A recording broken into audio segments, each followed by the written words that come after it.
皆様、おはようございます。2日目の朝です。早速歩いて朝食のお店を探しに行きます。が、雨が降ってきたのと、周りに開いているお店がないのでとりあえず、タクシーで台北駅まで行って、地下街で朝食をとります。行き当たりばったり、ノープランなので、この先どうなることやら。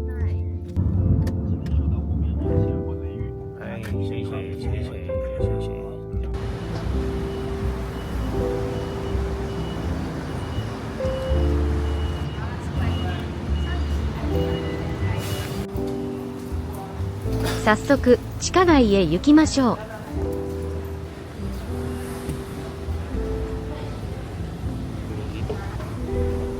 この地下街は大変大きいと聞いていたが、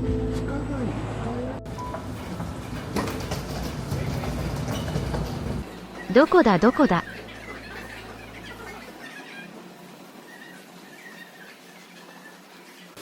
閉まっているお店ばかりだな。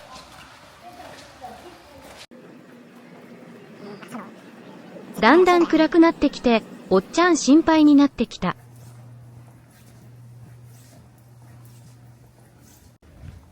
Z4 の出口があったので、地上へ脱出する。地図があるけど、よくわからないのであった。地上に出たら、三越があった。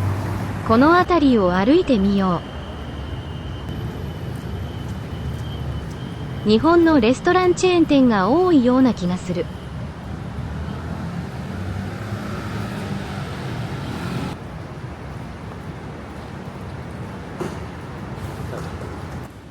まだ開いていない店が多いな。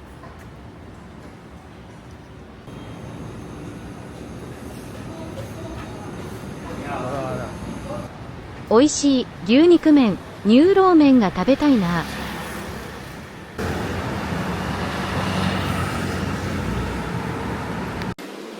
ついに皆さん、超ディープな場所をこの後発見するのです。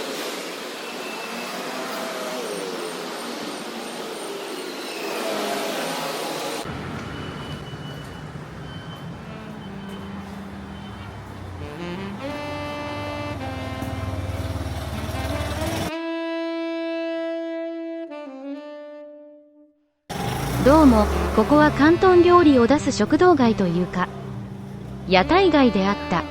おっちゃんはこういうディープなところに引き寄せられるのだ。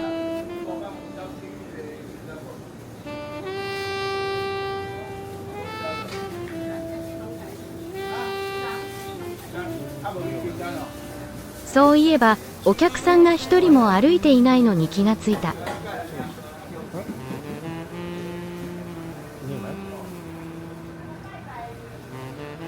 もしかして準備中だったりして。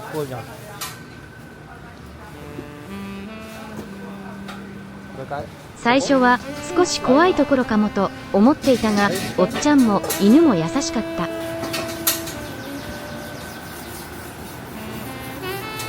そこでおっちゃんに開店時間を聞いたら、電卓をして9時と教えてくれた。すごいなこれ。こっちのおっちゃんにも開店時間聞いてみたら、10時だって。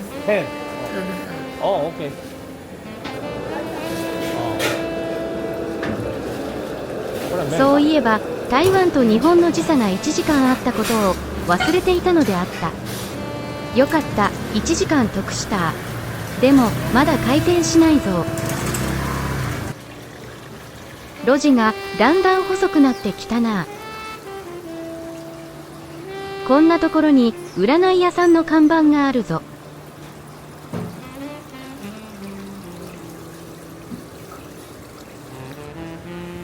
わあ、裸の兄ちゃんが粉だらけになって麺を作っている。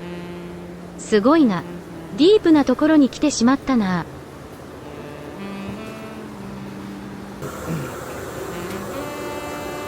というわけで早起きしすぎました。こうなったら奥の手を使おう。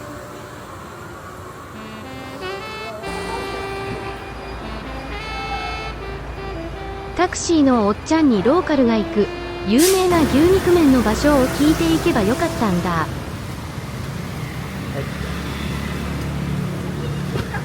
早速携帯に入っている通訳機能を使ってみた。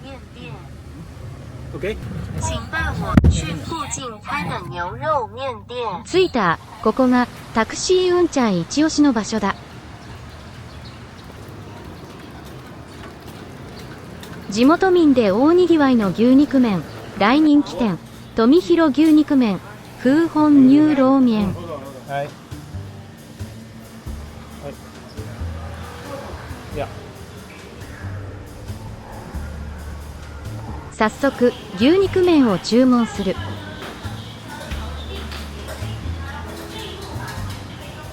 普通の量で524円。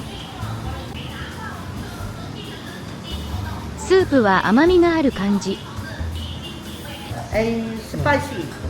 おばちゃんに何を乗せて食べると美味しいか聞いてみた。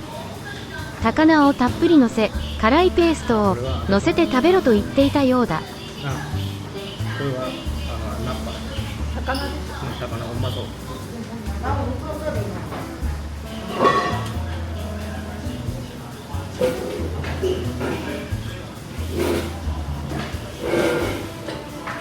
高菜との相性はバッチリ。辛いペーストは強いので少しだけにした方が良いかも。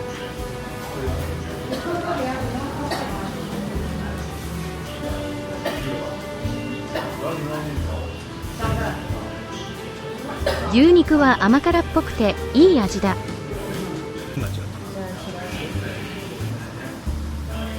牛肉麺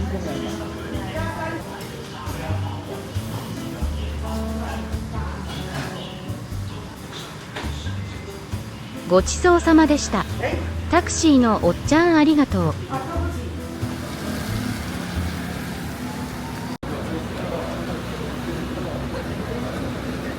雨が降っているのでタクシー乗って四冠公園に行き、お茶とかき氷でも食べるとしよ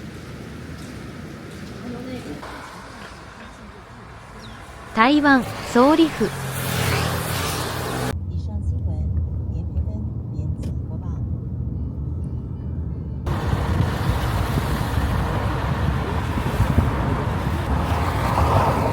蒋介石メモリアルホール。東門駅から近い四冠街に到着。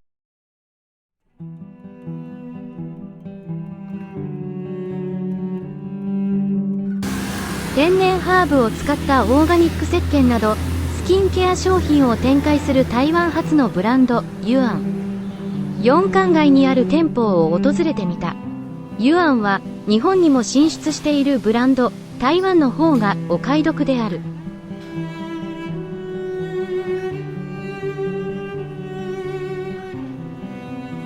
よもぎ石鹸の匂いが特に良かったので購入した。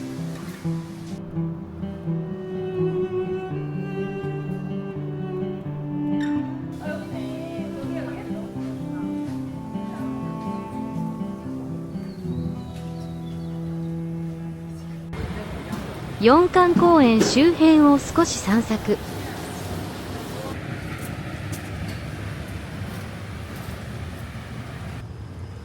ここでお茶屋さんがあったので寄ってみる。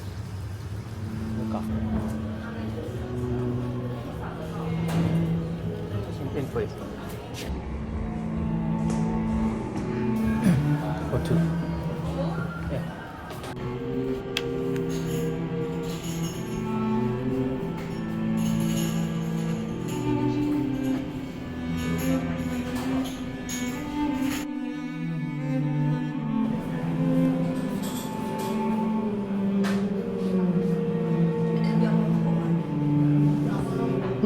個性的な風味と茶の木があり、土を連想させるような香りがある。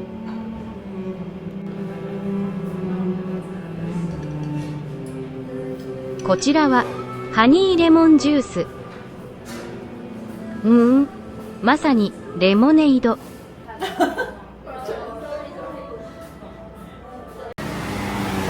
ボリュームたっぷりの美味しいマンゴーかき氷のある栄光街のシンボル的存在。スムージー。Yeah, for here.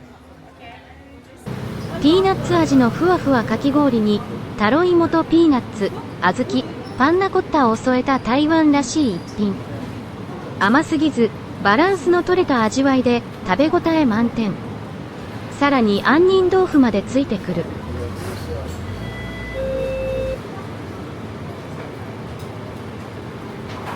かなり大きいので2人で食べても十分すぎるぐらいの量だ。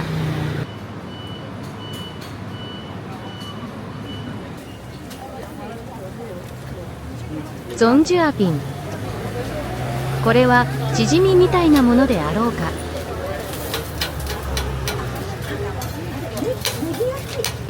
台北で絶対外せない一番人気のグルメといえば小籠包。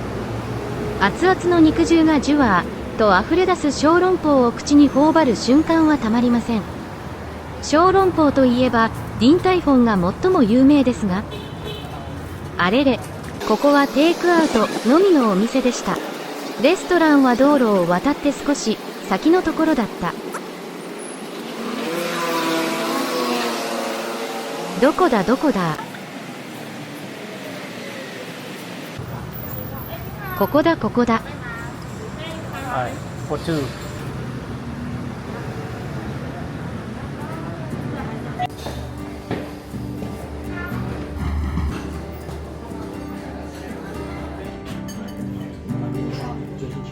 小籠包には食べ方があるらしい。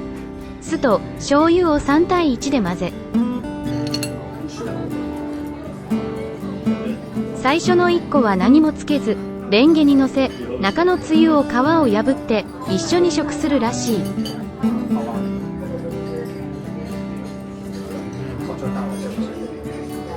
うまい。口の中でトリュフの香りがあふれ出てきて舌が肉汁で溺れる。2つ目の小籠包はタレをつけてレンゲにのせ、その上に刻み生姜をのせて食する。あれ、おっちゃん、タレをつけるの忘れているぞ。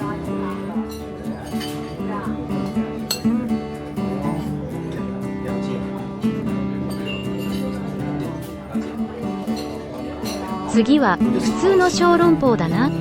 印がないのでどちらがどっちかわからんぞ。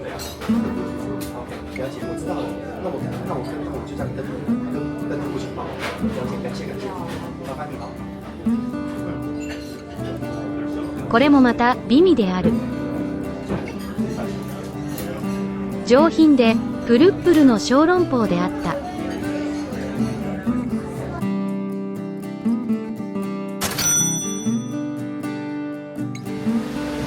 さて MRT にでも乗って腹ごなしにどこか遠くでも行くか。ヨーヨーカードがまだ余っているので滞在中にうまく使い切らなければ。今東門駅なのでレッドラインを使い終点の淡水まで行けば何か食べることができるかな。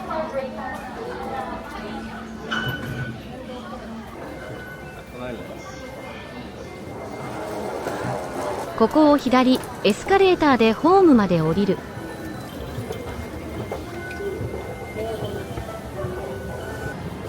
なかなか綺麗なホームだ。人もそんなにはいないな。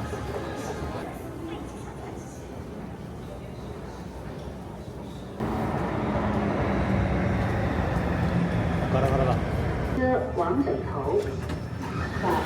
このラインに乗ればペイトー温泉に行けるぞ。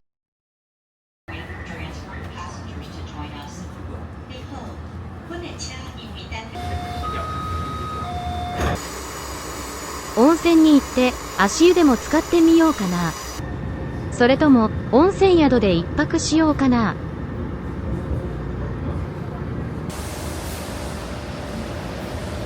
ペイトー駅から新ペイトー駅に行くため乗り換える。台湾のエスカレーターは右側通行だった。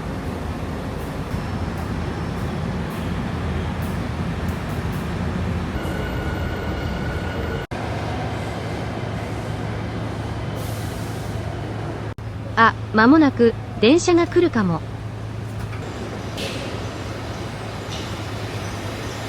3両編成のかわいい電車が来たぞ。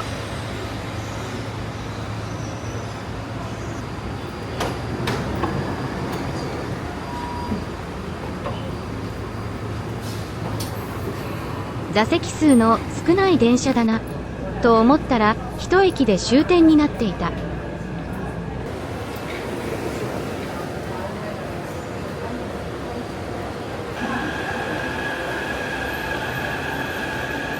今日は月曜日で観光名所が閉まっているところがあるのでホテルに泊まることにした。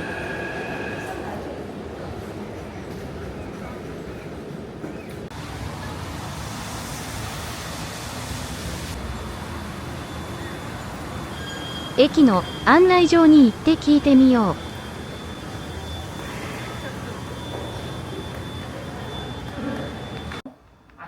このハイスペックお姉さん、言葉を自由自在に操る。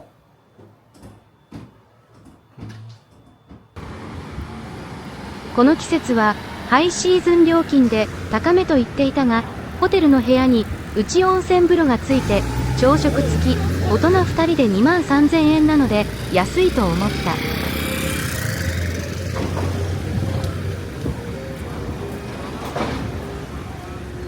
ホテルまでは駅から徒歩2分ほどのところにある温泉街。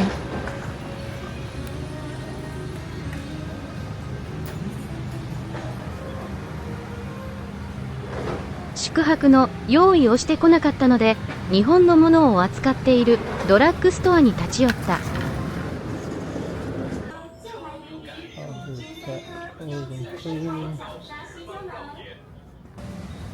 今日泊まるホテルはスイートミーホットスプリングリゾート4つ星ホテル。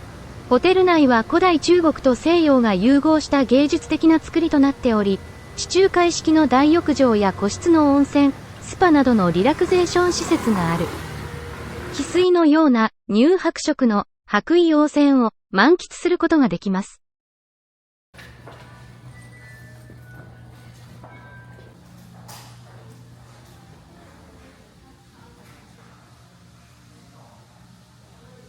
部屋の用意ができたようだ。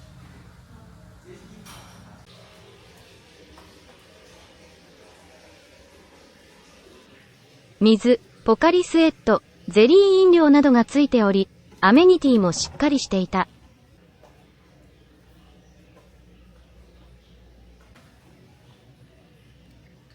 さて、温泉にでも浸かるとしよう。ドアを開けた途端、硫黄の匂いがしてきた。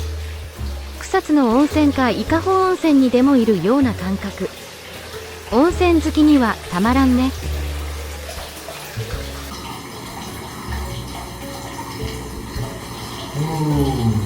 美人の湯と称される乳白色のお湯、ペイトー温泉はペーハー3から5の酸性線で当時にもおすすめされている。泉質も最高、貸し切りで、何より台湾で温泉に入っているという感動で、ついつい長湯してしまった。気持ちよくて1時間くらいは入った気がした。一泊で4回も浸かりました。来てよかった。おっちゃんは、満足、満足。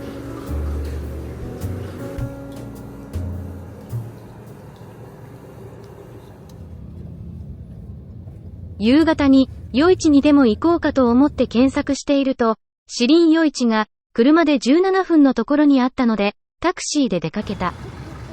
そこかい。門のとこちょっと。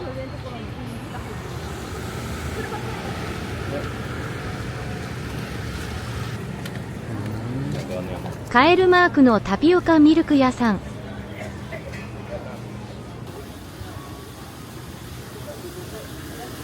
臭豆腐の屋台だ。ここはあまり臭くないぞ。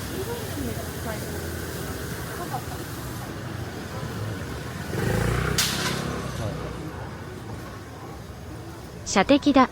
本物の銃みたいに見える。ピーナッツアイスクリーム、クレープ屋さん。この狭い夜市をスクーターがスラスラ抜けていくので気をつけましょう。シリン夜市は夜になると大変混むらしいので、暗くなる前に行ってみた。生クリーム。元祖胡椒餅。昨日は食べられなかったので今日は食べてみる。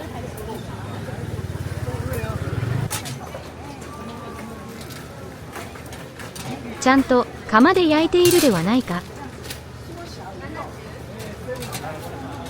楽しいな。昨日から思うが、飲食店にビールを売っているお店が少なく感じたのはなぜだろうか。タラバガニのステック、本物には見えないが、揚げミルク、ザーシェン内、串卵屋さんかな。おお、これはエリンギを焼いていろいろな味付けをし、まるでアワビを食べているような気がするお店だ。この胡椒餅はまあまあかな。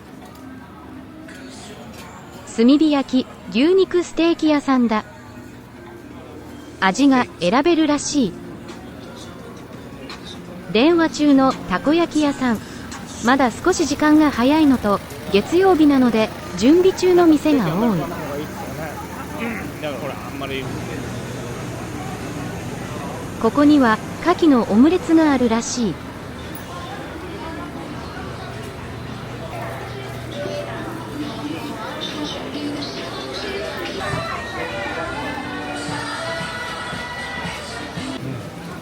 ここはハマグリ、アサリ、貝類のお店。う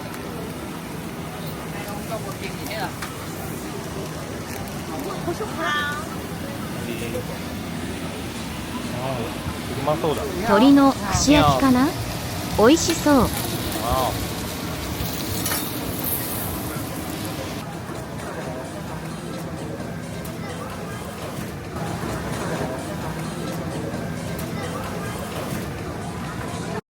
シリン夜市の発祥の地とされるツージーコン、マソ様を主神に祀っていて、台湾の水にまつわる女神らしい地元民に信仰されていて、金色のマソ様だけでなくカラフルで豪華な装飾も見られる。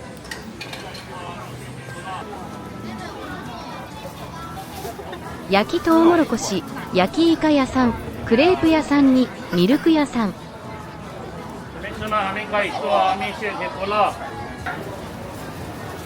これは何のお店でしょうか。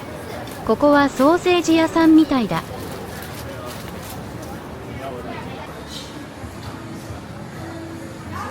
ここはミシュランに載っているみたいだな。冷麺かな。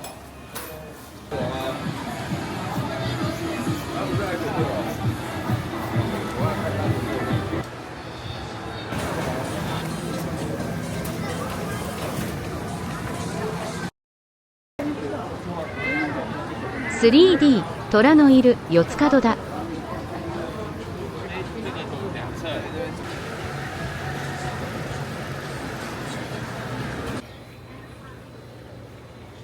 シリン市場入り口があるので覗いてみよ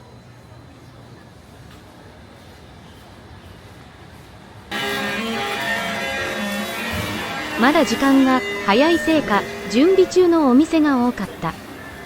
真ん中を通ってみる。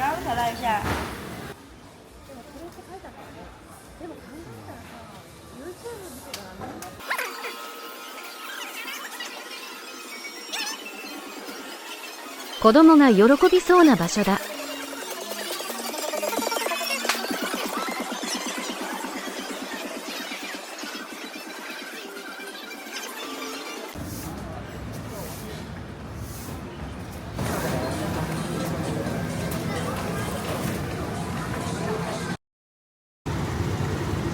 この通りには美味しそうなお店がいくつかあるので後で寄ってみようかな。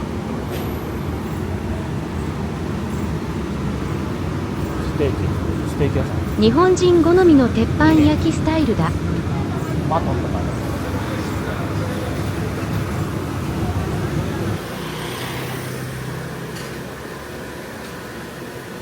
エビ釣りなのかな。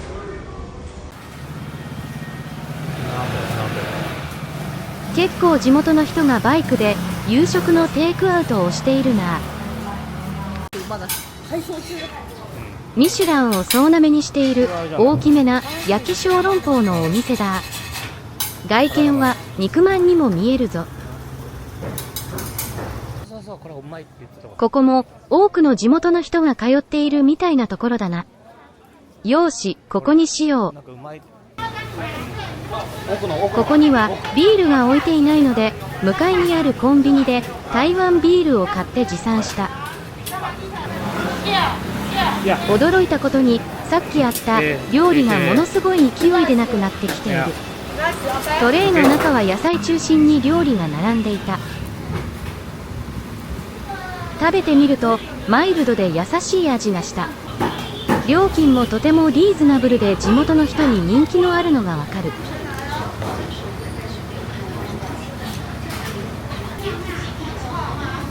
おお、台湾ビール買ったつもりが、これはハイネケンではないかいな。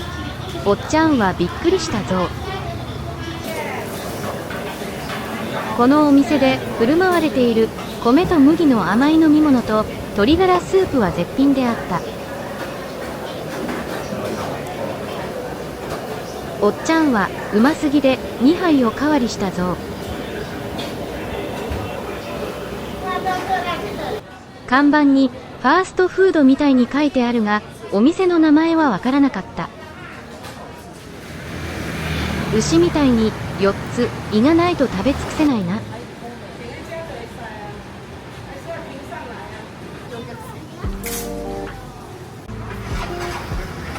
最後はここでボバティーを買って帰るとしよう。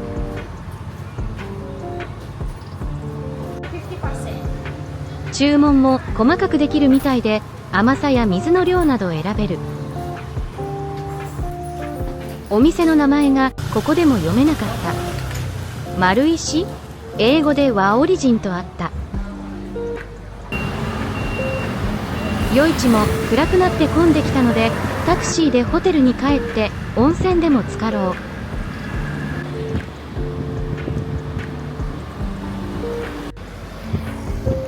タクシー料金は1600円ほど。今日はたくさん歩いたな。1万5000歩以上歩いたぞ。10キロぐらいかな。楽しかった。台湾2日目の旅はこの辺りでおしまいだが、特に地震の影響があるところは見受けられなかった。次回はパート3です。ご視聴ありがとうございました。